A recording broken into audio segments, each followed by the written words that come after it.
Hi guys, it's Andrew here from Eastonmade Wood Splitters today. Welcome back to the channel. I am out here in the yard. The guys are getting a couple of these DRM-08 Drum Tumblers ready to go, and I just want to show you guys a few things that we do to this. It's a little bit different than the other guys. I'll turn you around here.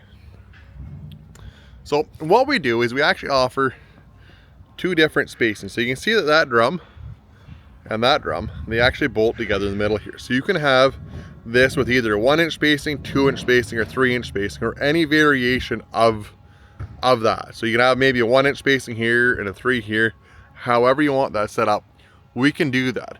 And the tubes we use here are fairly large tubes compared to what a lot of other manufacturers are using. So what this allows us to do is actually have a really good bead of weld around all of these. So you can see they're welded all the way around, and the problem you run into when you run a smaller diameter tube is that you always have a start and stop. So anybody that's welded before knows that that's where you're gonna have your bad weld, is where you start and stop. So if you have a longer weld, it minimizes that dramatically, and that really helps out.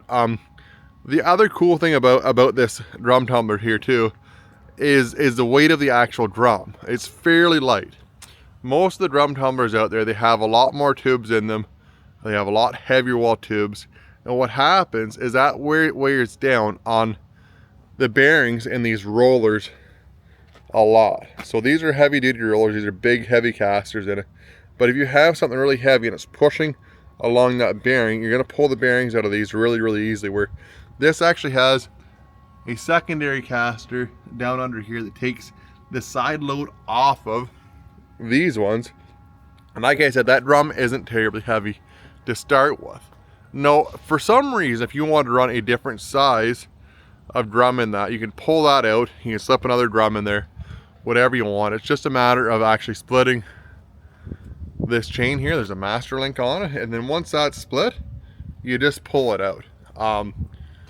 Yeah, it's just a really nice setup too, guys. You can see that most of the drum is all tube all the way across here. So at 8 feet, you have a lot of cleaning here. Like a lot of them, you'll have maybe a 10-foot tumbler, but there's actually like 4 feet on the end that is closed in, where we don't do that. Couple other options too. This one actually has a chute on the end of it. These guys over here are working on one of the conveyors. There's a couple options for that. These pans here, they can go this way, they can go that way, and they can go in the middle, or any variation you want on that. So yeah, guys, just a very versatile, very easy to work on, nice drum tumbler. Give her a thumbs up, hit the subscribe button.